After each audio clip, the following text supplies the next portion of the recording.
মানুষ জন্মায়, মানুষ তৈরি হয় না। আবার বলছি কথাটা, বলছেন মানুষ জন্মায়, মানুষ তৈরি হয় না।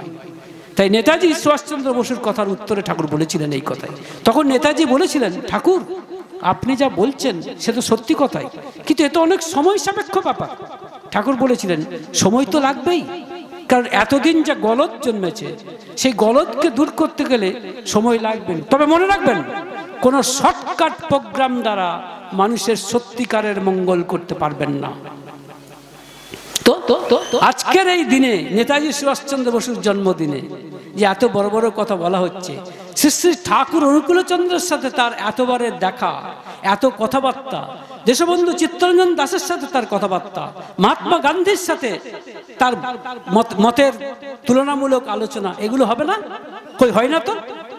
টিভিতে দেখানো হয় না তো? কেন হবে না? সেই জন্য আমি প্রথমেই বলেছিলাম সুকান্ত ভট্টাচার্যের এই কবিতার কথা, যেখানে রানার সম্পর্কে বলছেন, এর কথা কি বলছেন, এর কথা কেউ জানবে না শহরে ও গ্রামে, এই কথা চাপা পড়ে থাকবে এই কালো রাত্রির খামে। এই কালো রাত্রির খামে চাপা পড়ে থাকা কথাগুলি, তথ্যগুলি আমি আপনাদের সামনে তুলে ধরলাম।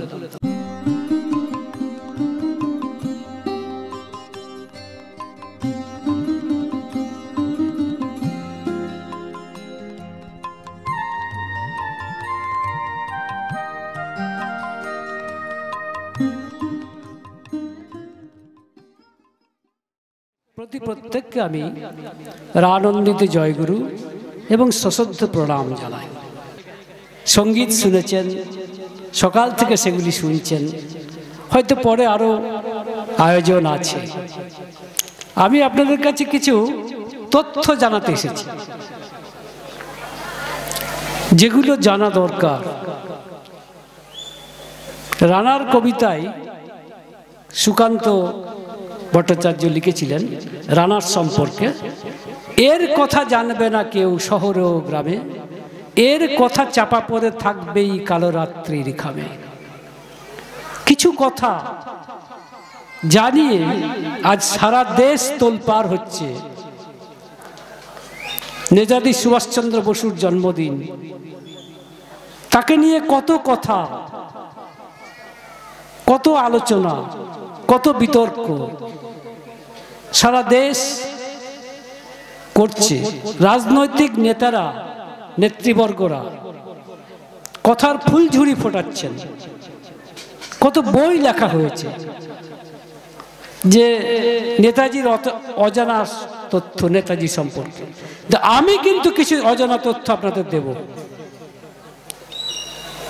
এবং দায়িত্ব সহকারে দিচ্ছি। আমি সেজন্য বলছিলাম, যদি কোনো সাংবাদিক থেকে থাকেন আমার অসুবিধা নেই, যা বলছি তা প্রমাণ সহ বলছি, ডেট সহ বলবো, দিন সহ বলবো, কোথায় ঘটেছে তাও বলবো, কবে ঘটেছে তাও বলবো। সুতরাং আমার কথা কোনো আন্দাজি কথা নয়। নেতাজি সুভাষচন্দ্র বোস তিনি শ্রী শ্রী ঠাকুর অনুকূলচন্দ্রের কাছে একাধিকবার গেছেন, একবার নয়, এবং তার অন্তর্ধানের কিছুদিন আগেও তিনি সেখানে গেছেন। কি কথা হয়েছে এগুলো তো জানা দরকার। বিশ্ববাসী এর খোঁজ রাখে না, জানে না কেউ যে নেতাজির সাথে ঠাকুরের ঠিক কি কথা হয়েছে। আমি আপনাদের কাছে অনুরোধ রাখছি, আমার এই কথা শুনে আপনারা পরস্পর আলাপ করবেন, পরস্পরকে জানাবেন, রাজনৈতিক নেতাদের বলবেন যে এগুলো সত্য কিনা যাচাই করুন। এগুলোর কথা আপনারা বলেন না কেন? নেতাজি সুভাষচন্দ্র বোস যার সম্পর্কে এত কথা বলছেন, তার উৎস কোথায়? তিনি হলেন কি করে? তার বাবা মার থেকে। তার বাবা মা কে? বাবা জানকীনাথ বসু, মা প্রভাবতী দেবী। তাদের জানা দরকার, বিশ্ববাসীর জানা দরকার। যে প্রভাবতী দেবী এবং জানকীনাথ বসু শ্রী শ্রী ঠাকুর অনুকূলচন্দ্রের দীক্ষিত মানুষ। জানা দরকার যে নেতাজি সুভাষচন্দ্র বসুর মাকে যখন একটি ছবি তুলতে বলা হয়েছিল, তার ছবি নেওয়ার কথা বলেছে। কে বলেছে আমি আপনাদের বলে দিচ্ছি। তদানীন্তন পশ্চিমবঙ্গ বিধানসভার ডেপুটি স্পিকার, তার নাম হরিদাস মিত্র। তিনি কে?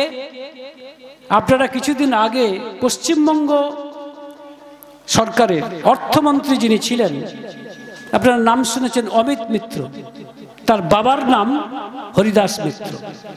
তিনি নেতাজি সুভাষচন্দ্র বসুর আত্মীয় ছিলেন।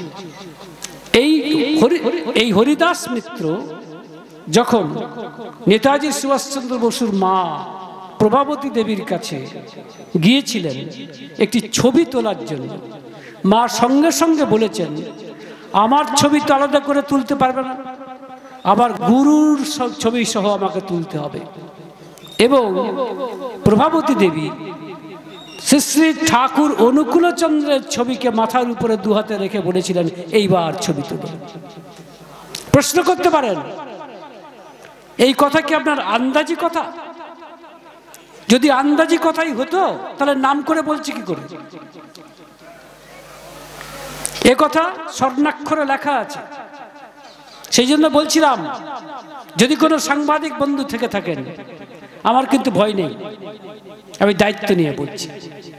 আরো কথা বলব, এই নেতাজি সুভাষচন্দ্রের মা প্রভাবতী দেবী কিন্তু প্রথম ঠাকুরকে গ্রহণ করেছিলেন, তারপরে তার বাবা। কিভাবে করলেন? নেতাজি সুভাষচন্দ্র বসুর মামা ব্যারিস্টার জেএন দত্ত, তার স্ত্রী যাকে আমরা দত্তমা বলে জানি, তিনি কিন্তু প্রথম শ্রী শ্রী ঠাকুর অনুকূলচন্দ্রকে ধরেছিলেন। এবং তার থেকে তার সঙ্গে এসেছিলেন নেতাজির মা। তিনি কিন্তু বুঝতে পেরেছিলেন ইনি পূর্ণ জ্ঞানী, এবং তিনি দীক্ষা নিতে দ্বিধা করেননি, এবং তিনি তার স্বামীকেও এই দীক্ষা দেওয়া করিয়েছিলেন। আমরা কি জানি, যারা নেতাজি সুভাষচন্দ্র বসুর সম্পর্কে এত কথা বলছেন, আমরা কি জানি যে নেতাজি সুভাষচন্দ্র এরকম একটি ফসল ফলাতে গেলে বাবা মা কিরকম দরকার? যা যা বলেছেন শ্রী শ্রী ঠাকুর অনুকূলচন্দ্র, তার বাবা মা তাই। শুনে রাখুন, জানকীনাথ বসুর সাথে প্রভাবতী দেবীর বয়সের পার্থক্য প্রায় 12 বছর। শুনে রাখুন, জানকীনাথ বসু কুলীন কায়স্থ, প্রভাবতী দেবী দত্ত মৌলিক কায়স্থ। প্রভাবতী দেবীর বাবা যখন জানকীনাথ বসুকে নির্বাচন করলেন, তখন তিনি একটি স্কুলের মাস্টারমশাই, কিন্তু বুঝেছিলেন এই ব্যক্তিটির মধ্যে চরিত্র আছে। তিনি তাকে জামাতা রূপে, জামাই রূপে গ্রহণ করেছেন, মানে সিলেক্ট করেছিলেন। এবং প্রভাবতী দেবী সাথে বিবাহটা কেমন বুঝতে পারছেন? বর্ণ, বংশ, চরিত্র, স্বাস্থ্য সব দিক থেকে একেবারে ম্যাচ, যেটা ঠাকুর বলেছেন। সুসন্তান চাইতে গেলে যা যা করা দরকার, বিজ্ঞান যা ঠাকুর বলেছেন, এদের ক্ষেত্রে ঠিক সেটাই ঘটেছে বলেই শুধু নেতাজি সুভাষচন্দ্র বসু নয়, তাদের প্রত্যেকটি সন্তান হয়েছে এক একটি রত্ন। সুশীল চন্দ্র বসু আমাদের শ্রী ঠাকুর অনুকূলচন্দ্রের ভক্ত, যখন এই নেতাজির মাকে জিজ্ঞাসা করেছিলেন যে মা, আপনি এরকম রত্নগর্ভা হলেন কি করে? আপনার সব সন্তানই এত মানে প্রতিভার অধিকারী হলো কি করে?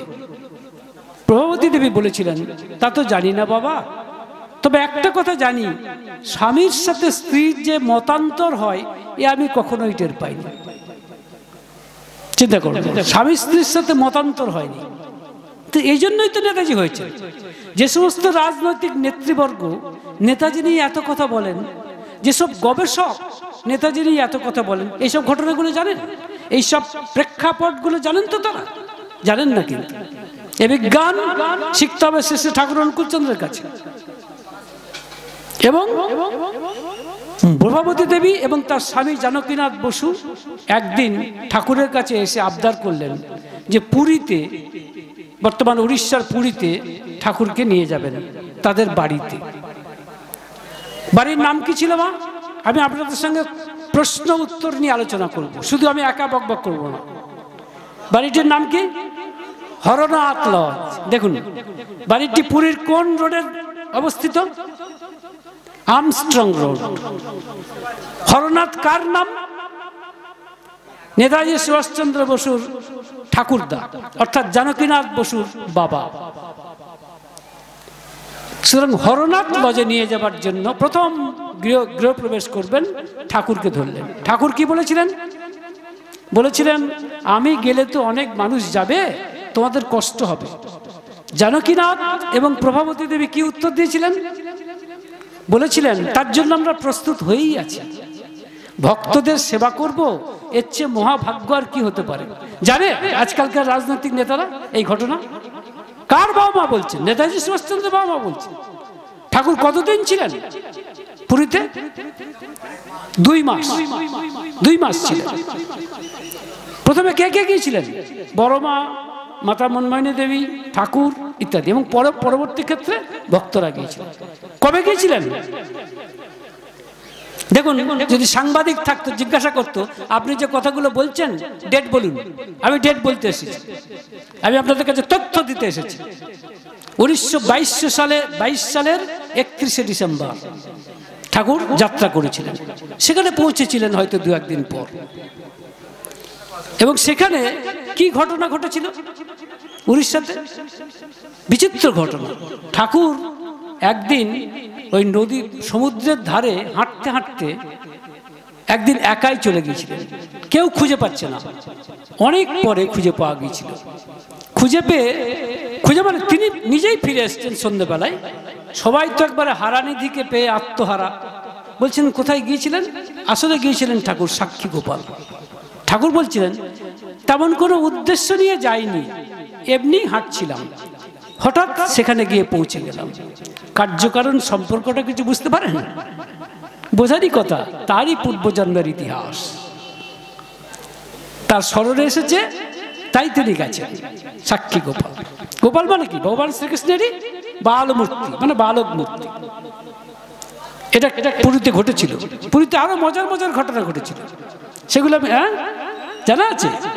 যেমন মজার ঘটনা একটি আপনাদের বলি। উড়িষ্যার সরকারি উকিল তিনি ঠাকুরের কাছে এসে বলছেন, ঠাকুর একটা কথা কমু। ঠাকুর বলছেন, বলেন। না, বলতে কেমন লাগছে?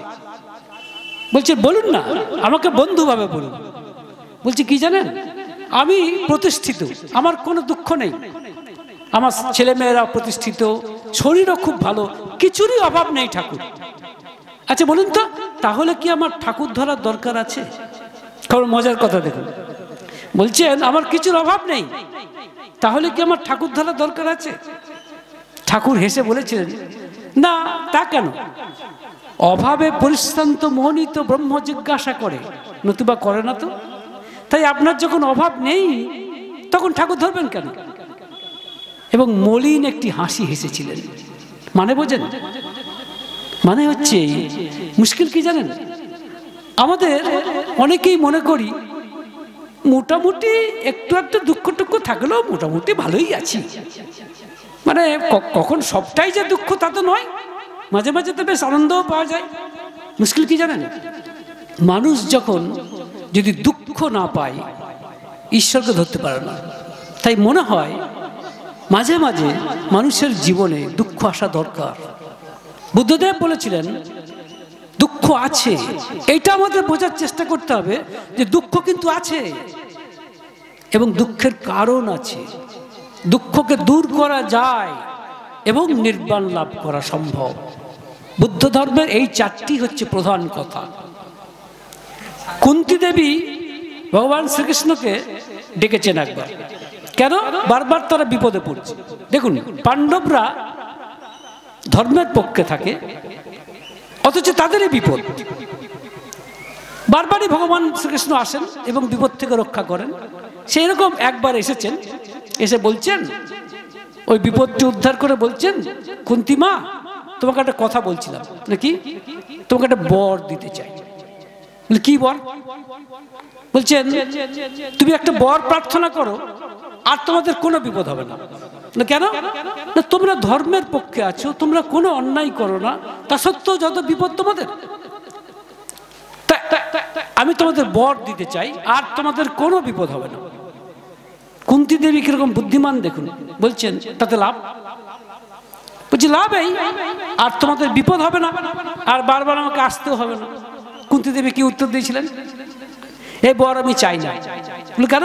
আমাদের বারবারই দুঃখ আসুক, তবেই বিপদ তারণকে মনে পড়ে, বিপদ এলে তবেই বিপদ তারণকে মনে পড়ে।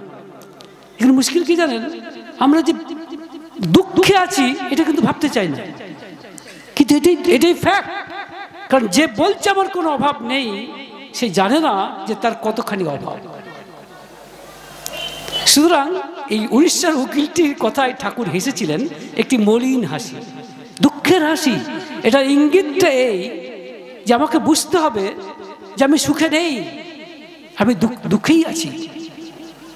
দুঃখ থেকে পরিত্রাণ পেতে গেলে সেই বিপদ তারণকেই ধরতে হবে। তার কারণ যা দেখছেন, যা কিছু দেখছেন সব পরিবর্তনশীল, কোনো কিছুর এমন কিছু নেই যার কোনো পরিবর্তন মানে হচ্ছে না, এরকম দেখছি না কিছু।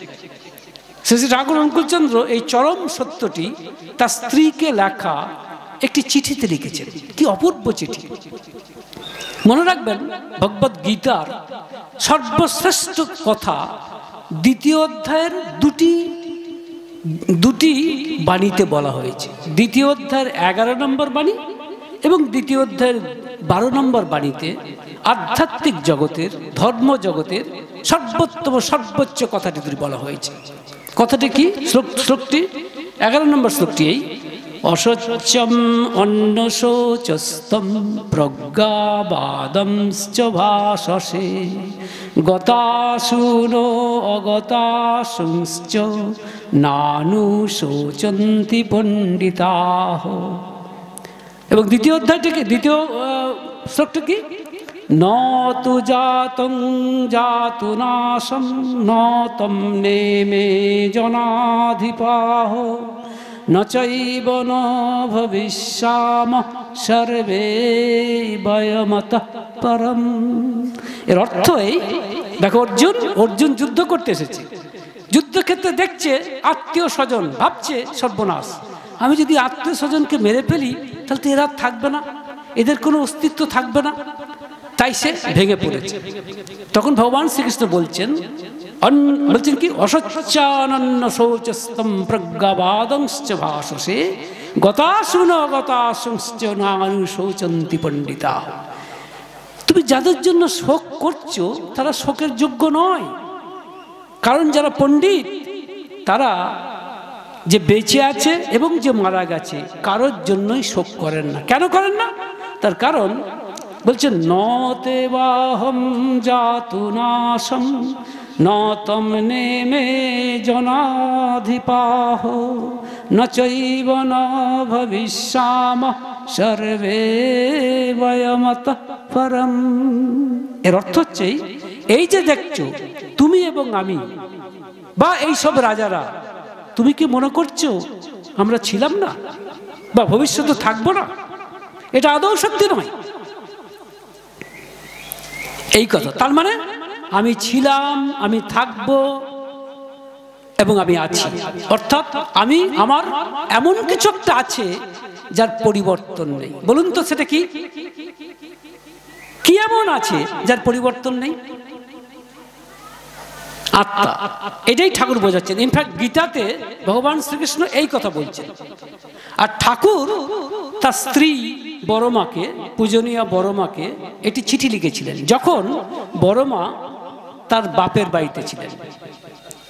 চিঠিটা কিন্তু ঠাকুর লেখেননি, প্রথমে চিঠি লিখেছিলেন বড়মা, পূজনীয় বড়মা। এবং এই জন্য আমি অন্তত তার কাছে অশেষ, বা আমরা সবাই অশেষ কৃতজ্ঞ। তার কারণ তার থেকেই ঠাকুরের এই চিঠিটা আমরা জানতে পেরেছি। তিনি এই চিঠিটা লিখেছেন। কি লিখেছেন শুনুন। বলছেন, কল্যাণী আসু, তোমার সুধামাখা পত্রখানি পাইয়া যে কিরূপ আনন্দিত হইলাম তাহা সামান্যই পত্রে কিভাবেই বা জানাইব। তারপরেই কথা কি বলছেন দেখুন, বলছেন সংসার নিত্য নূতন, আজ যাহা দেখিতেছ কাল তাহা দেখিবে না।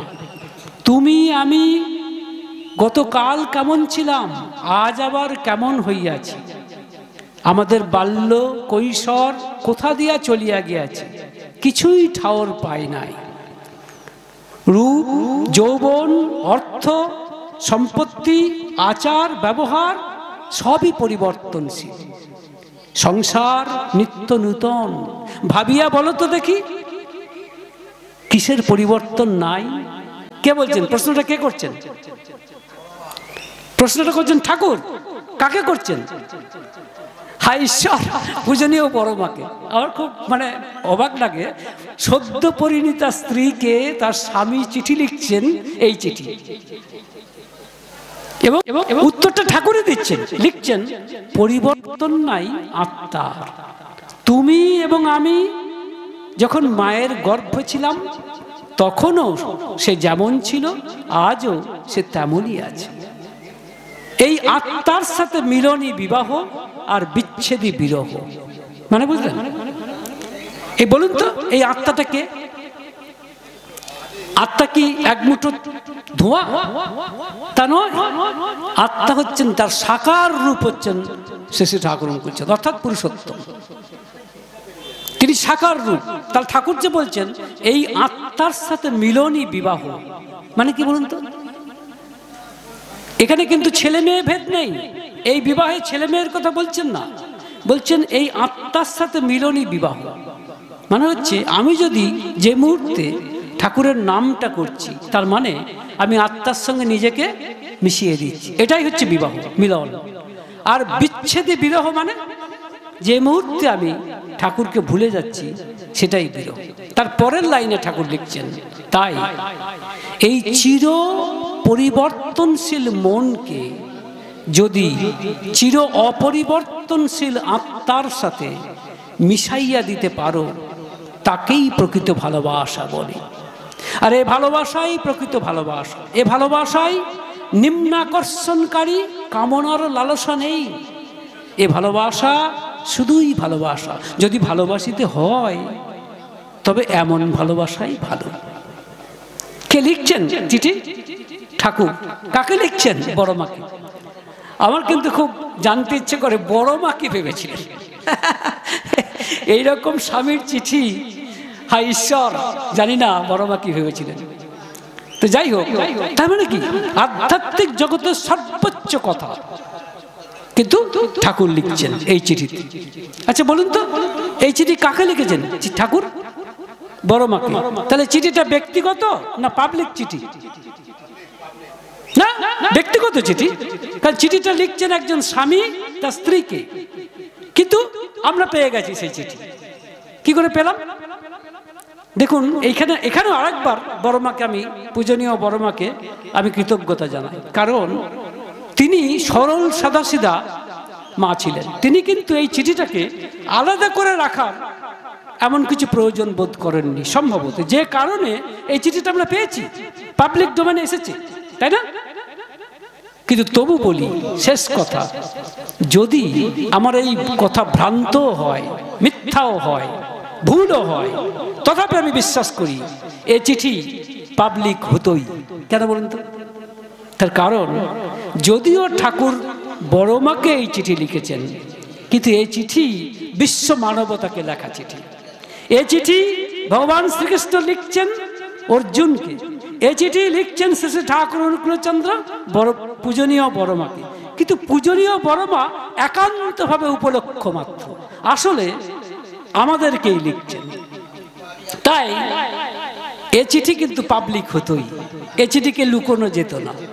যাই হোক, তাহলে যেটা বলতে চাইছিলাম, তাহলে গীতার যে সারাৎসার, সেটা কিন্তু ঠাকুর তার স্ত্রীকে লেখা ছোট্ট দুটি কথাই বলে দিলেন। এবার আসুন, সেরকম বলছি যে এইরকম আধ্যাত্মিক আধার কে বুঝতে পেরেছিলেন নেতাজির মা, প্রথম দিককার ভক্ত। এই জন্য বুঝতে হবে যে তিনি কিন্তু কম বুদ্ধিমান ছিলেন না। প্রসঙ্গত বলে রাখি, যখন তার এলগিন, নেতাজি সুভাষচন্দ্র এলগিন রোডের বাড়িকে ইংরেজ কর্মচারী পুলিশ ঘিরে রেখেছিল এবং নেতাজিকে যখন পাওয়া যাচ্ছিল না, তখন পুলিশ যে সবচেয়ে বড় যিনি অফিসার, তিনি বলেছিলেন মাকে যে আমরা জানি আপনার ছেলে এত মাতৃভক্ত যে আপনাকে না জানিয়ে সে কিছু করে না, তো আপনার ছেলে গেল কোথায় যদি বলেন।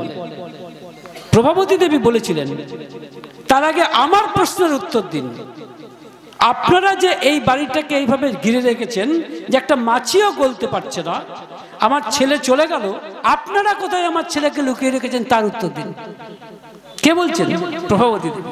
সেই লোক কিন্তু শ্রী ঠাকুর অনুকূলচন্দ্রকে গ্রহণ করেছে এবং পুরীতে গিয়ে ঠাকুরকে সেবা দিয়েছে।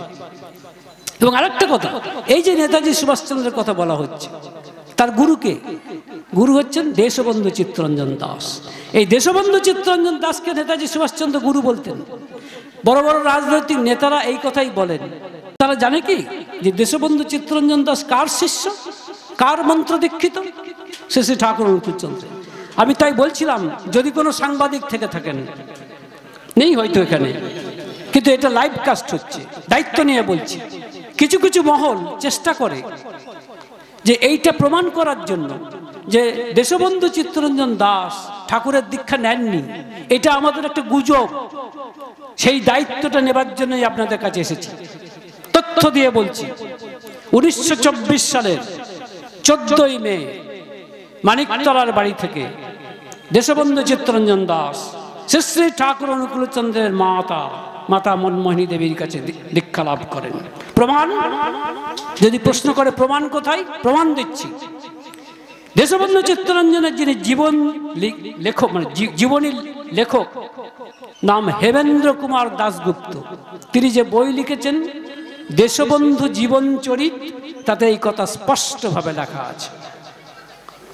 এবং নেতাজি আরো কথা শুনুন, আজকে সেটা বলার কথা, আমাদের গর্বে বুক ভরে যায়। আপনারা জানেন যে নেতাজি কি বলে, দেশবন্ধুকে যখন জিজ্ঞাসা করা হয়েছিল যে আপনি কি ঠাকুর অনুকূলচন্দ্রকে আবেগের বশে দীক্ষা নিয়েছেন? মনে রাখবেন, ঠাকুর তখন কিন্তু 36 বছরের যুবক। যখন দেশবন্ধু দীক্ষা নেন তখন ঠাকুরের বয়স ঠিক 36 বছর, কারণ 24 সাল, ঠাকুর জন্মেছেন 1888 সাল, সুতরাং 36 বছর। দেশবন্ধু কিন্তু তার চেয়ে অনেক বয়সে বড়, কিন্তু ঠাকুরকে দীক্ষা নিয়েছিলেন। জিজ্ঞাসা করা হয়েছিল যে আপনি কি আবেগের বশে দীক্ষা নিয়েছিলেন? উত্তর শুনুন, দায়িত্ব নিয়ে বলছি। দেশবন্ধু বলছিলেন, না, আমি আবেগের বশে তার দীক্ষা নিইনি, আমি মুগ্ধ হয়েছিলাম তার ওয়ান্ডারফুল চাইল্ড লাইক সিম্পলিসিটি দেখে। একেবারে তার কথাটাই বলছি, আমি নিজে কিছু বলছি না। তার wonderful child like simplicity, Bangla হচ্ছে তার আশ্চর্য শিশু সুলভ সরলতা দেখে। জিজ্ঞাসা করা হয়েছিল দেশবন্ধুকে, শুধু এইটুকু দেখেই দীক্ষা নিয়েছেন? দেশবন্ধু কি উত্তর দিয়েছেন শুনে রাখুন, দায়িত্ব নিয়ে বলছি। আবার বারবার কথাটা বলতে চাইছি যে কেউ যদি চ্যালেঞ্জ করেন যে আপনি যে কথাগুলো বলছেন তার প্রমাণ কি, প্রমাণ আছে। কারণ দেশবন্ধুর নিজের কথাগুলো বলছি। তিনি বলেছিলেন, না, যখন আমি শেষে ঠাকুরের কাছে এসেছিলাম তখন আমি, তার নিজের কথাটা বলছি, I was beset with innumerable difficulties। ইংরেজিতে বলছেন, I was beset with innumerable difficulties which in spite of the knowledge and experience I had I could not solve। মানে বাংলা কি দাঁড়ায়, আমি যখন ঠাকুরের কাছে আসি তখন আমি বিভিন্ন রকম সমস্যায় জর্জরিত ছিলাম, আমার সমস্ত জ্ঞান এবং অভিজ্ঞতা সত্ত্বেও আমি সেগুলোর সমাধান করতে পারছিলাম না। তখন ঠাকুর এক মুহূর্তে সেটি সংশোধন, মানে সমাধান করে দিয়েছিলেন। এবং তিনি বলছেন, লিখেছেন, শুনুন, এই দূরাভাস যতদূর যাচ্ছে, আবেগের সাথে বলছি, দায়িত্ব নিয়ে বলছি, প্রমাণ দিচ্ছি। দেশবন্ধু লিখেছেন, বলেছেন, I have seen many great men in this world, but I have never seen a man of such extraordinary power in all respects and as lovely as Shri Thakur Anukulchandra.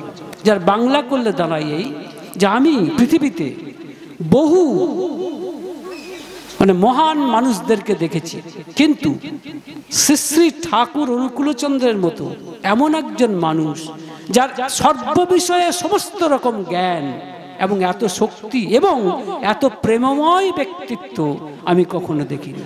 কে বলছেন কথাটা? কে বলছেন বলুন? দেশবন্ধু চিত্তরঞ্জন দাস। প্রশ্ন করুন কোথায় পেলাম এটা, কি করে জানতে পারলাম বলুন? কি করে জানতে পারলাম এটা জানেন? হ্যাঁ না, এই কথা আমরা জানতে পেরেছি মহাত্মা গান্ধীর কাছ থেকে। কারণ আপনারা জানেন দেশবন্ধু চিত্তরঞ্জনের সাথে মহাত্মা গান্ধীর অত্যন্ত খাতির ছিল এবং দেশবন্ধু চিত্তরঞ্জনের মৃত্যু কোথায় হয়? দার্জিলিং এর স্টেপ অ্যাসাইড বলে একটি বাড়িতে। সেখানে মৃত্যুর আগে মহাত্মা গান্ধী ছিলেন এবং দেশবন্ধুর মৃত্যু কবে হয়? 1925 সালের 16ই জুন। শুনে রাখুন, 1925 সালের 16ই জুন। এবং মহাত্মা গান্ধী এর উপরে লেখেন এবং সেই লেখাতে মহাত্মা গান্ধী বলছেন যে তাকে বলেছেন কে? দেশবন্ধু চিত্তরঞ্জন দাস। এই কথা কি যেটি বললাম, এবং সেটা কোথায় ছাপানো হয়েছে? মহাত্মা গান্ধীর এই লেখা কোথায় ছাপানো হয়েছে? ইয়ং ইন্ডিয়া পত্রিকায়। কবে কোথায় ছাপানো হয়েছে? ইয়ং ইন্ডিয়া পত্রিকায়। কবে ছাপানো হয়েছে? 1925 সালের 16ই জুলাই। দেখুন আমি সব দায়িত্ব নিয়ে বলছি, প্রমাণ সহ। যদি কেউ পারেন অস্বীকার করুন, আমি চ্যালেঞ্জ রাখছি এখানে। কারণ ইয়ং ইন্ডিয়া পত্রিকা এখনো আছে, মানে তার যা নিয়ে দেখবেন মামলা চলছে, ওই গান্ধী পরিবারের সাথে মামলা চলছে। এই ইয়ং ইন্ডিয়া পত্রিকায় লিখেছেন মহাত্মা গান্ধী। শুধু তাই নয়, মহাত্মা গান্ধী আরো লিখেছেন যে নেতা দেশবন্ধু তাকে বলেছেন যে I have learned from my guru the value of truth in all our dealings. I want you to live with him for a few days at least. I know that your need is not same as mine, but he has given me the strength I did not possess before. I see things clearly which I saw dimly before. যা বলেছেন, যা লেখা আছে আমি তাই বলছি। আমি নিজে কিন্তু একটা কথাও বলছি না, না একটা কথা যোগ করছি, না একটা কথা বিয়োগ করছি। যা লিখেছেন, কে লিখেছেন? মহাত্মা গান্ধী। যেসব রাজনৈতিক ব্যক্তিত্বরা আজকে নেতাজিকে নিয়ে গগন ফাটাচ্ছে, আজকে নেতাজিকে নিয়ে সারা দেশ আকাশ বাতাস বিদীর্ণ করছে, তারা জানে এই কথা, কিন্তু অস্বীকার করতে পারবে কারণ এটা লিখিত, ডকুমেন্টেড। ইয়ং ইন্ডিয়া পত্রিকা এটা ডকুমেন্টেড, মানে বাংলা কি দাঁড়ায়? যেটা লিখেছেন বলছেন আমি আমার গুরুর কাছ থেকে আমাদের জীবনের প্রত্যেকটি ব্যাপারে সত্যের প্রয়োজনীয়তাকে উপলব্ধি করেছি। আমি চাই, কে বলছেন কথাটা?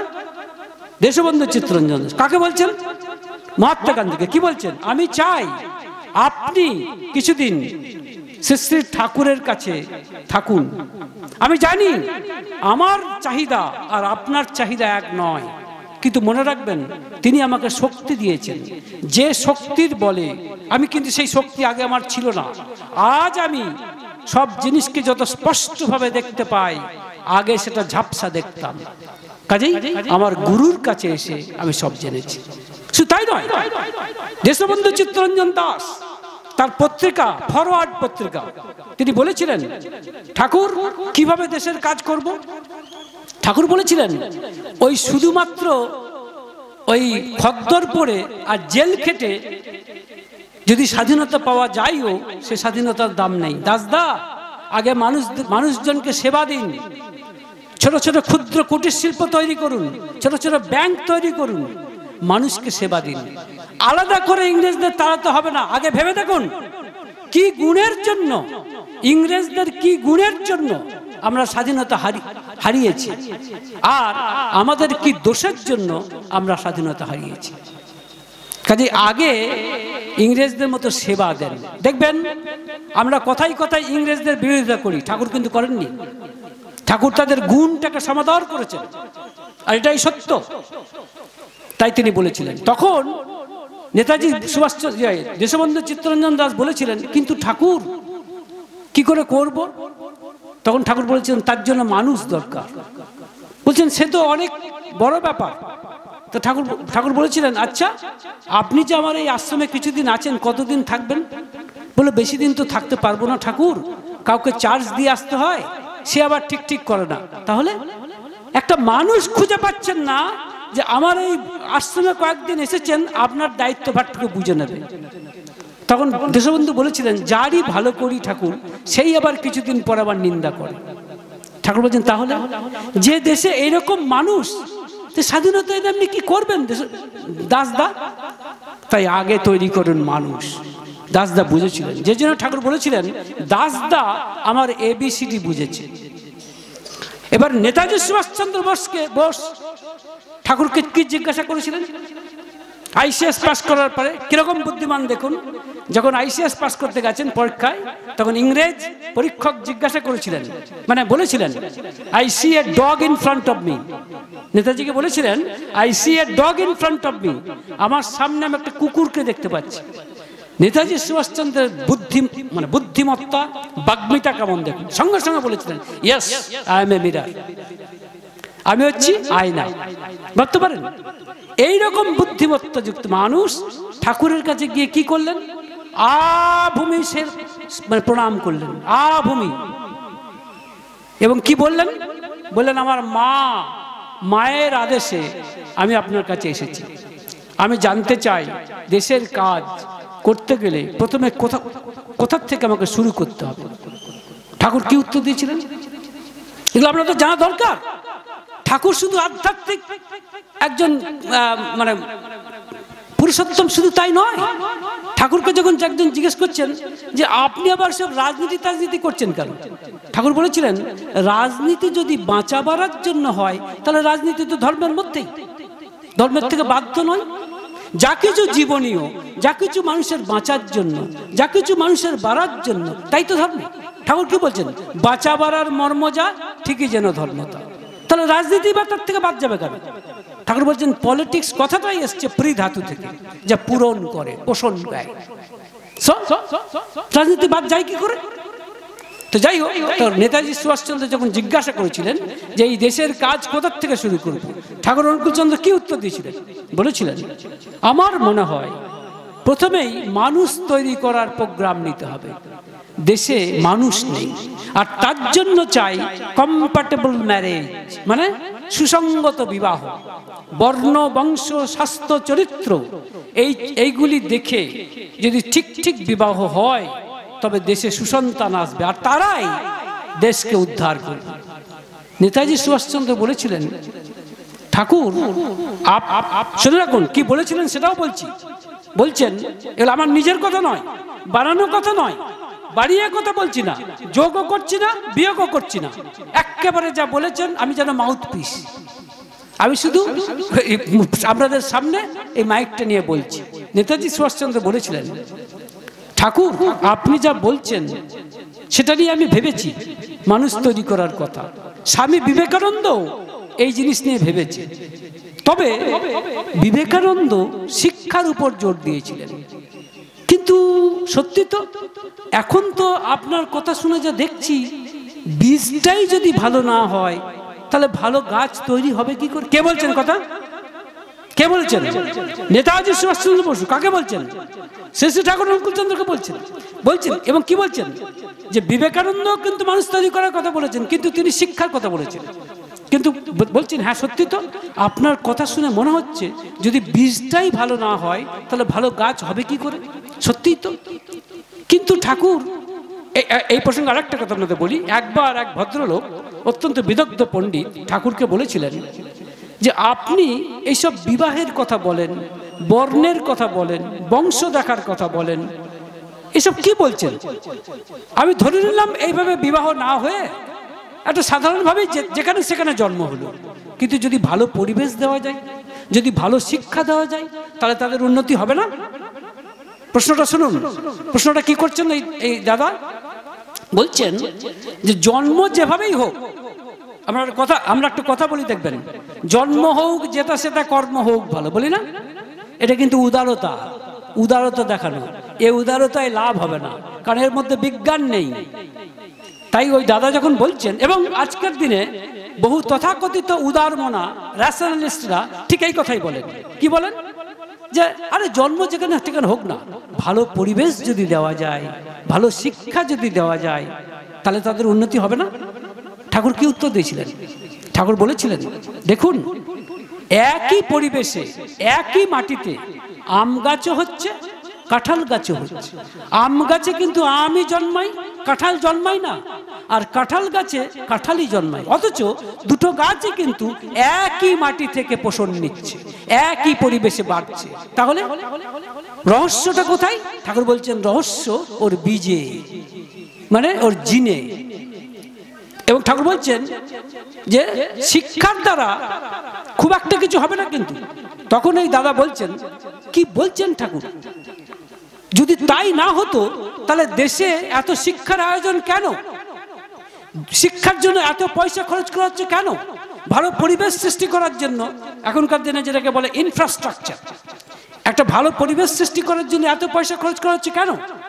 ঠাকুর উত্তর দিয়েছিলেন, শিক্ষার দ্বারা মানুষের ভিতরকার প্রকৃতি, মানে ভিতরকার গুণগুলো প্রকাশিত হয়। কিন্তু শিক্ষার দ্বারা কারো প্রকৃতি পাল্টাই বলে আমার মনে হয় না।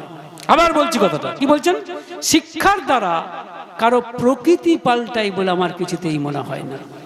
এবং উদাহরণ দিয়েছিলেন, যদি একটা জন্ম চোরকে, বদমাইশকে আপনি ভালো শিক্ষা দেন, তবে ওই শিক্ষার বলে সে ওই চুরিটাকে আরো ভালো করে কি করে করা যায় সেটাই শিখবে।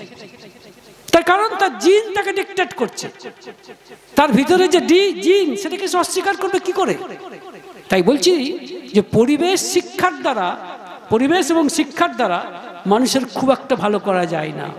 ভালো, সেই জন্য একটা কথা বলা হয়, মনে রাখবেন, মানুষ জন্মায়, মানুষ তৈরি হয় না। আবার বলছি কথাটা, বলছেন মানুষ জন্মায়, মানুষ তৈরি হয় না। তাই নেতাজি সুভাষচন্দ্র বসুর কথার উত্তরে ঠাকুর বলেছিলেন এই কথাই। তখন নেতাজি বলেছিলেন, ঠাকুর আপনি যা বলছেন সে তো সত্যি কথাই, কিন্তু এ তো অনেক সময় সাপেক্ষ ব্যাপার। ঠাকুর বলেছিলেন, সময় তো লাগবেই, কারণ এতদিন যা গলদ জন্মেছে সেই গলদকে দূর করতে গেলে সময় লাগবে। তবে মনে রাখবেন, কোন শর্টকাট প্রোগ্রাম দ্বারা মানুষের সত্যিকারের মঙ্গল করতে পারবেন না। আজকের এই দিনে, নেতাজি সুভাষচন্দ্র বসুর জন্মদিনে যে এত বড় বড় কথা বলা হচ্ছে, শ্রী শ্রী ঠাকুর অনুকূলচন্দ্রের সাথে তার এতবারের দেখা, এত কথাবার্তা, দেশবন্ধু চিত্তরঞ্জন দাসের সাথে তার কথাবার্তা, মহাত্মা গান্ধীর সাথে তার মতের তুলনামূলক আলোচনা, এগুলো হবে না? কই হয় না তো? টিভিতে দেখানো হয় না তো? কেন হবে না? সেই জন্য আমি প্রথমেই বলেছিলাম সুকান্ত ভট্টাচার্যের এই কবিতার কথা, যেখানে রানার সম্পর্কে বলছেন, এর কথা কি বলছেন, এর কথা কেউ জানবে না শহরে ও গ্রামে, এই কথা চাপা পড়ে থাকবে এই কালো রাত্রির খামে। এই কালো রাত্রির খামে চাপা পড়ে থাকা কথাগুলি, তথ্যগুলি আমি আপনাদের সামনে তুলে ধরলাম। এবং এরই সাথে এবার আমি আসছি একটুখানি আধ্যাত্মিক আলোচনায়, ধর্মীয় আলোচনায়। ঠাকুরের ধর্ম এক আশ্চর্য ধর্ম। বলুন তো, ঠাকুরের ধর্ম কি? হিন্দু ধর্ম, মুসলমান ধর্ম, বৌদ্ধ ধর্ম, জৈন ধর্ম? ঠাকুরের ধর্মের নাম কি? না, একটা নাম আছে, বলতে হবে আপনাদের। ঠাকুরের ধর্মের নাম কি? আর্য ধর্ম। যখন ডক্টর শ্যামাপ্রসাদ মুখোপাধ্যায় ঠাকুরের কাছে গিয়েছিলেন, ঠাকুর কি উত্তর দিয়েছিলেন মনে আছে? ঠাকুর বলেছিলেন, বলেছিলেন, আপনাদের ওই যে হিন্দু মহাসভা আপনি তৈরি করেছেন, ওই নামটা বদলে রাখুন আর্য মহাসভা, কারণ মুসলমানরাও আর্য। এই হিম্মত, এই সত্য বলতে পারেন একমাত্র পুরুষোত্তম। সুতরাং মনে রাখবেন, ঠাকুর কিন্তু যে ধর্মের কথা বলেছেন, প্রথম কথা, ঠাকুর একাধিক ধর্ম বিশ্বাস করেন না? করেন না? বলুন। হ্যাঁ, করেন না, কারণ তার মতে ধর্ম একটাই, ঈশ্বর এক, ধর্ম এক, এবং প্রেরিত পুরুষেরা একই বার্তাবাহী। আচ্ছা, এই কথায় কার আপত্তি আছে বলুন তো? এখন অনেকে বলবে যে প্রথম কথা মশাই, যে ভগবান আছে তার কোনো প্রমাণ আছে? ভগবান একটা না 10টার সাথে পরের কথা, আগে বলুন ভগবান আছে কিনা, উত্তর শুনুন। রামকৃষ্ণদেব বলছেন, ঠাকুর কি বলেছেন, ভারী চমৎকার করে বলছেন আমাদের ঠাকুর, কার শক্তিতে তুই হেকমতি করে বেড়াস? কে তোকে আগলে আছে? তিনি যদি আমাদের আগলে না থাকতেন তাহলে কার শক্তিতে হেকমতি করে বেড়াস? দেখুন, আমি আপনাদের সামনে কথা বলছি, তিনি যদি আমার মধ্যে জীবন হরি রূপে না থাকতেন তাহলে আমি কথা বলতে পারতাম? এই মুহূর্তে কথা থেমে যাবে। তাই একটা গান আছে আমাদের, নামটা হচ্ছে আপনাদের কুমুদবন্ধু বিশ্বাসের, এসো অনুকূল চন্দ নয়নানন্দ জীবেরও জীবন হরি। তিনি জীবন হরি রূপে মানে আত্মা রূপে আছেন বলেই আমি বেঁচে আছি। রামকৃষ্ণ ভারী চমৎকার করে কথা বলেছিলেন, খুব মজার কথা বলেছিলেন, তুই যে বলছিস ভগবান নেই, ভগবান তোকে রক্ষা করে কিনা? আচ্ছা বলতো, মাঝ রাত্রে যখন মুখ হাঁ করে ঘুমোস তোর মুখে মুতে দিলে টের পাস? পরিষ্কার বলেছেন রামকৃষ্ণদেব। রামকৃষ্ণ কথা মধ্যে আছে এটা। তখন তোকে রক্ষা করে কে? আচ্ছা এই সহজ সত্যটা বলুন তো, মাঝ রাত্রিতে, গভীর রাত্রিতে যখন মুখ্যমন্ত্রী ঘুমোয়, যখন প্রধানমন্ত্রী ঘুমোয়, তখন সে জানে যে সে প্রধানমন্ত্রী? তখন সে জানে যে সে মুখ্যমন্ত্রী? জানে না। কিন্তু তখন তাকে রক্ষা করে কে? তাহলে আমি বড় বড় কথা বলছি ভগবান নাই ইত্যাদি, কে আমাকে রক্ষা করে? তখন রক্ষা করে কে? সুতরাং ঈশ্বর আছেন। এখন ঈশ্বর কজন? ঠাকুর বলছেন একজন। ঠাকুরকে প্রশ্ন করা হয়েছে, তার প্রমাণ কি? ঠাকুর কি উত্তর দিয়েছেন বলুন তো? সহজ উত্তর, একেবারে বিজ্ঞানসম্মত উত্তর, একেবারে সাইন্টিফিক, কোনো রকম দার্শনিকতা নেই, কোনো রকম ধোঁয়াশা নেই, কোনো রকম জটিলতা নেই। কি উত্তর দিয়েছেন বলুন? ঠাকুর বলছেন তার সৃষ্টি তার প্রমাণ। তার সৃষ্টিই প্রমাণ করে যে ঈশ্বর এক এবং অদ্বিতীয়। কেন বলুন তো? দেখুন, আপনারা সবাই তো ঈশ্বরের সৃষ্টি। হ্যাঁ, এতগুলো লোক বসে আছেন, বলুন তো কেউ কি আরেকজনের মতো? কেউ কি আরেকজনের মতো? প্রত্যেকে আলাদা। তাহলে ঈশ্বর নিজে যদি এক এবং অদ্বিতীয় হন, তিনি সেটা প্রমাণ করার জন্য তার প্রত্যেকটি সৃষ্টিকে গড়েছেন এক এবং অদ্বিতীয় করে। এই যে আমি আপনাদের সামনে অমলেন্দু চট্টোপাধ্যায় কথা বলছি, সারা বিশ্ব ব্রহ্মাণ্ডে আর একটা অমলেন্দু চট্টোপাধ্যায় দেখাতে পারবেন? পারবেন কি? পারবেন না। তাহলে অমলেন্দু চ্যাটার্জিও কিন্তু এক এবং অদ্বিতীয়, মানে অদ্বিতীয় মানে তার মতো আর কেউ নেই। ঠিক সেরকম ঈশ্বর এক এবং অদ্বিতীয়। এবং মজা করে ঠাকুর বলেছেন, যখন বাচ্চা ছিলেন ঠাকুর, এই স্কুলে পড়তেন, তখন মাস্টারমশাই কি জিজ্ঞাসা করছেন? বলছেন এক আর একে যোগ করলে কত হয়? কি উত্তর দিয়েছিলেন ঠাকুর? একই হয়। জানেন কেন উত্তরটা দিয়েছিলেন? এর রহস্যটা কি? এর গভীরতাটা কোথায়? প্রমাণ করতে পারবেন? প্রমাণ করতে পারবেন যে এক আর এক যোগ করলে এক হয়? উত্তরটা শুনে নিন। ঠাকুর উত্তর দিয়েছিলেন, মাস্টারমশাই এক আর একে যোগ করলে দুই তখনই হয় যদি দুটো এক সম্পূর্ণ এক হয়, কিন্তু আমি তো প্রকৃতিতে দুটো সম্পূর্ণ এক দেখতে পেলাম না। দেখাতে পারবেন দুটো সম্পূর্ণ এক? এমনকি গাছের দুটো পাতাও এক নয়। বুঝতে পারছেন? উপনিষদ একটি মন্ত্র আছে, ওং পূর্ণমদঃ পূর্ণমিদং পূর্ণাৎ পূর্ণমুদচ্যতে পূর্ণস্য পূর্ণমাদায় পূর্ণমেবাবশিষ্যতে ওং শান্তি শান্তি শান্তি। এর অর্থ হচ্ছে পূর্ণের সাথে পূর্ণ, অর্থাৎ একের সাথে এক যদি যোগ করেন, বিয়োগ করেন, ভাগ করেন, গুণ করেন, একই হবে। একটা ছোট্ট প্রমাণ আপনাদের দেখাচ্ছি। এখানে এক দাদা আছেন, ম্যাজিশিয়ান, শুনেছি কি যেন নাম, দাদার নাম ভীমা চক্রবর্তী নাকি নাম। তিনি ম্যাজিশিয়ান। আমি একটা ম্যাজিক দেখাচ্ছি আপনাদের, শুনুন। এই যে এক আর একে যোগ করলে এক হয়, বিয়োগ করলেও এক হবে, ভাগ করলেও এক হবে, গুণ করলেও এক হবে। দেখুন একটা ছোট্ট ম্যাজিক। আচ্ছা এখন না একটু সূর্যটা দেখা যাচ্ছে না, যখন মধ্যাহ্ন সূর্য হয় তখন মনে করুন খোলা জায়গায় আপনি এক গ্লাস জল রেখেছেন, কাচের গ্লাসে এক গ্লাস জল রেখেছেন। আচ্ছা সূর্যটা ওখানে দেখা যাবে না? যাবে না? বলুন ইয়েস অর নো? কটা সূর্য দেখা যাবে? একটা সূর্য দেখা যাবে। আরো 10টা কাচের গ্লাস জল ভর্তি করে আপনি রাখলেন, কটা সূর্য দেখা যাবে? না না বলুন, কটা সূর্য দেখা যাবে? 10টা। কিন্তু সূর্য আসলে কটা? একটাই। এবার 10টা থেকে দুটো নিয়ে নিন গ্লাস, কটা হলো? 8টা। সূর্য কটা? 8টা। কিন্তু সূর্য আসলে কটা? 10টা। 10টার সাথে 10টা গুণ করুন, 100টা গ্লাস, 100টা গ্লাস দিন, কটা সূর্য হবে?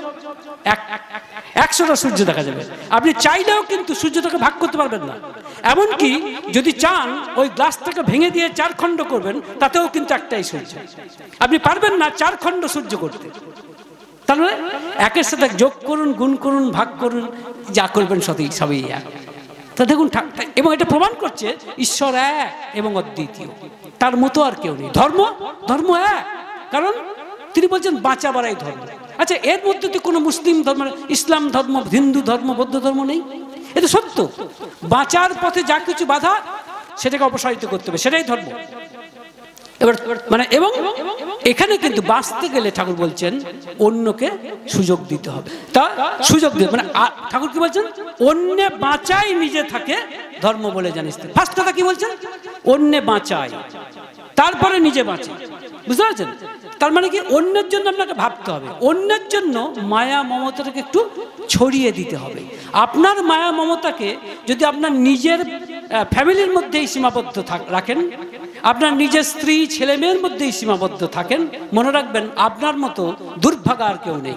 এটা ছোট্ট গল্প বলে আমি বলছি, ছোট্ট গল্প, আর সময় হয়ে গেলে আমি শেষ করে দেবো, আমাকে বলে দেবেন একটু, আই উইল এন্ড। গল্পটি হচ্ছে, এই গল্পটি লিখেছেন ডক্টর বলাই চাঁদ মুখোপাধ্যায়, যাকে বলা হয় বনফুল, যিনি ছদ্মনামে লেখেন। তিনি একজন, গল্প নয়, এটা তার জীবনের অভিজ্ঞতা। কি গল্প? তিনি বিহারে ডাক্তারি করতেন, ওখানে হিন্দি ভাষী। তো একদিন ডাক্তারি করছেন, অনেক পেশেন্ট এসছে, তার মধ্যে একজন পৌর পেশেন্ট এসছে, একজন বৃদ্ধা মাও আছেন, আরো অনেকে আছে। ডাক্তারবাবু লক্ষ্য করছেন ওই পৌর লোকটি মাঝে মাঝেই ওই বৃদ্ধা মাটির দিকে তাকাচ্ছে। তো যাই হোক, পৌর লোকটি যখন সময় এসেছে, ডাক্তারবাবু বলছেন, বলুন আপনার সমস্যা কি? সে কিছু বলার আগেই ডাক্তারবাবু হাত দুটো ধরে ফেলেছে। ডাক্তারবাবু, আপনার ভিজিট কত? ডাক্তারবাবু বলছে, আমার ভিজিট 10 টাকা। তা বলছে, যে শুনেছিলাম 5 টাকা। বলছে, সে আগে ছিল, এখন সব কিছুর দাম বাড়ছে, তাই দাম বাড়াতে হয়েছে। তা বলছে, আমি অমুক লোকের আত্মীয়, আমাকে একটু খাতির করবেন না? মানে সম্ভবত MLA MPর কথা বলছেন। তখন ডাক্তারবাবু বলছেন, আচ্ছা ঠিক আছে, আপনি আমাকে 5 টাকা দেবেন, বলুন সমস্যাটা কি? সে বলছে যে, ডাক্তারবাবু, আমি কিন্তু 3 টাকার বেশি আপনাকে দিতে পারবো না। তখন ডাক্তারবাবু বলছে, সে কি, আপনি কি গরিব? যদি গরিব হন তাহলে 1 পয়সাও লাগবে না। কিন্তু আসলে গরিব নয়, সে রীতিমতো ধনী। যে সে তখন মুচকি হেসে বলছে, আচ্ছা ঠিক আছে ডাক্তারবাবু, আপনারও থাক আমারও থাক, 4 টাকা দেবেন। ডাক্তারবাবু বুঝেছে এবার বিষম পাল্লাই পড়েছেন তিনি, তাই তিনি বলছেন, যাকে যা খুশি আপনি করুন, আপনি দয়া করে সমস্যাটা বলুন। সমস্যাটা বলেছেন, বুঝতে পেরেছেন, তার ডায়াবেটিস হয়েছে। মানে তিনি বুঝেছেন, বলছে আমরা রক্তটা একটু পরীক্ষা করতে হবে। রক্তটা পরীক্ষা করে যা ভেবেছেন তাই, খুব হাই সুগার আর। বলছেন, আপনার রক্তে খুব চিনি রয়েছে। তো সে তো বিহারি লোক, সে বোঝে না, বলছে, এ তো তাজ্জব কা বাত হ্যায়, খুন ভি চিনি হ্যায়। তখন ডাক্তারবাবু বলছে যে, এ হয়, কোনো চিন্তা নেই, তো খুব খান নাকি? তো বলছে, খুব খাই ডাক্তারবাবু। বলে, ভাত আলু এসব খান? খুব খাই ডাক্তারবাবু। তো বলছে, এক কাজ করুন, এই খাবারগুলো একটু কমিয়ে দিন, ওষুধ লাগবে না, আপনি ঠিক হয়ে যাবেন। তখন আবার একবার হাত দুটো ধরে ফেলুন, এইটা বলবেন না ডাক্তারবাবু, নাকি এক সময় যখন ছোট ছিলাম, গরিব ছিলাম, তো খেতে পাইনি, আমি অনেক কষ্ট করে ক্ষেত খামার করেছি, এখন আমার অনেক আলু হয়, ধান হয়, এখন যদি আপনি খেতে না বলেন তাহলে তো আমি গেছি। ডাক্তারবাবু খুব রসিক লোক, এবং মানে নিজেও খুব খাদ্য রসিক, তাই তিনি বলছেন, আচ্ছা ঠিক আছে, তাহলে ওষুধ খেতে হবে। তো বলছে, ঠিক আছে, ওষুধ লিখে দিন। ওষুধ লিখছেন। আচ্ছা ডাক্তারবাবু, ওষুধের দাম কত? তা 50। 30 টাকাই হয় না ডাক্তারবাবু? আচ্ছা ভাই, আরে ওষুধটা তো আমার হাতে নয়, এ তো আপনাকে কিনতে হবে। যাই হোক, কি আর করে, ওষুধটা নিয়ে বসে আছে, যায়নি কিন্তু। তারপরে এক সময় ওই বৃদ্ধা মাটি টার্ন এসছে। এই বৃদ্ধ মাটিকে দেখেই বুঝতে পেরেছেন এর টিবি হয়েছে, টিউবারকিউলোসিস। তখন বলছেন, মা, তোমার যা রোগ হয়েছে তার তো ওষুধে সারবে না, শুধু তোমাকে খাবার ভালো খেতে হবে। তো তোমার কি অত সামর্থ্য আছে মা? তখন মাটি হাত থেকে একটা সোনার বালা ডাক্তারবাবুর টেবিলে দিয়ে বলছে, এই আমার যা আছে, আমাকে এই নিয়ে চিকিৎসা করুন। তখন ওই পৌর লোকটি বলছে কিছু বলার আগে, ডাক্তারবাবু, ও তো গালা আছে, বেশি দাম হবে না। যাই হোক, ডাক্তারবাবু বলছে, যাকে এসব তো আমি নিই না মা, তুমি এক কাজ করো, তুমি হাসপাতালে যাও, চিকিৎসা হবে। তখন সেই পৌর লোকটি বলছে, হাসপাতালে গেলে মারা যাবে ডাক্তারবাবু। তখন মাটি আরো কেঁদে ফেলেছে, কারণ জীবনের ব্যাপার তো। তখন ডাক্তারবাবু বলছে, ঠিক আছে ঠিক আছে, তুমি একটু বসো, আমি দেখছি কি করা যায়। আসলে উনি স্যাম্পল ফাইল দেওয়ার কথা ভাবছেন। যাই হোক, যখন সবাই চলে গেছে, পৌর লোকটি এগিয়ে এসে বলছে, ডাক্তারবাবু, আচ্ছা ওই মাটি ভালো হবে? ডাক্তারবাবু বলছে, হ্যাঁ তা হবে, এখন নতুন নতুন ওষুধ উঠেছে তো, হবে, তবে খরচা আছে। বলে, কত খরচা ডাক্তারবাবু? তা 500 টাকা হবে। সে কি করেছে, নিজের কোমরের গিজের থেকে টাকাগুলো বার করে টেবিলে রেখে বলছে, ডাক্তারবাবু আপনি চিকিৎসা করুন, আমি টাকা দিচ্ছি। এবার ডাক্তারবাবুর অবাক হওয়ার পালা, ঈশ্বর বোনাস 3 টাকা 5 টাকা নিয়ে যে লোক এই কাণ্ড ঘটালো, আজকে কিন্তু সে 500 টাকা দিয়ে যেমন করে দরদাম করছে না, বলছে না যে 300 টাকায় হবে না, বলছে না কিন্তু। তখন ডাক্তার বলছে, আচ্ছা আপনি কি, ও কি আপনার কোনো আত্মীয়, ওকে চেনেন নাকি? বলছে না তো, এই প্রথম এখানে দেখলাম। তাহলে এর জন্য এত টাকা দিচ্ছেন? তখন সে বলছে, আসলে কি জানেন, আমি বলছিলাম না ছেলেবেলায় আমরা গরিব ছিলাম, আমার মায়ের অসুখ হয়েছিল, আমার বাবা দেখাতে পারেনি, মা বিনা চিকিৎসায় মারা গেছে, আর ওর চেহারাটা অনেকটা কিরকম জানেন, অনেকটা ঠিক আমার মায়ের মতো। তারপরেই বলছে, মায়া মায়া ডাক্তারবাবু, মায়াই আমাদের সব শেষ করেছে, বলে গল্পটা শেষ হয়েছে। এখন এই গল্পটার আসল কিন্তু মানেটা কিন্তু ঠাকুরের কাছে। কেন?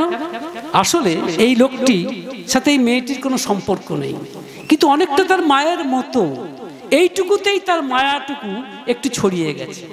ঠাকুরকে যখন জিজ্ঞেস করা হয়েছে, এবং এটাই ধর্ম, এটাই ধর্ম, ঠাকুরকে যখন জিজ্ঞাসা করা হয়েছিল, ঠাকুর এই যে মায়াবাদের কথা বলে সেটা কি? ঠাকুর বলছিলেন, আমি ওসব বুঝি না, আমি ওসব বুঝি না, আমার সন্তান সন্ততির প্রতি আমার মায়া থাকবে না? অবশ্যই থাকবে, যদি না থাকে তাহলে তুমি নিষ্ঠুর মানুষ। তবে মায়াটাকে একটু ছড়িয়ে দিতে হয়। ওই ভদ্রলোক জিজ্ঞেস করছে, সেটা কিরকম? বলছেন, তোমার ছেলে আছে? বলছে হ্যাঁ। আচ্ছা তোমার ছেলেকে তুমি ভালোবাসো? বলছে হ্যাঁ। কেন ভালোবাসো? তোমার ছেলে বলে। হ্যাঁ, এবার চেষ্টা করো অন্যদেরকেও তোমার ছেলে ভাবতে, তাহলে তোমার মায়াটা একটু ছড়িয়ে যাবে। চেষ্টা করুন নিজের স্বার্থটাকে অন্যের দিকে একটু ঠেলে দিতে, দেখবেন ঈশ্বরকে অন্যের বাঁচায় নিজে থাকে, ধর্ম বলে জানিস থাকে। ভালো থাকবেন, জয় গুরু।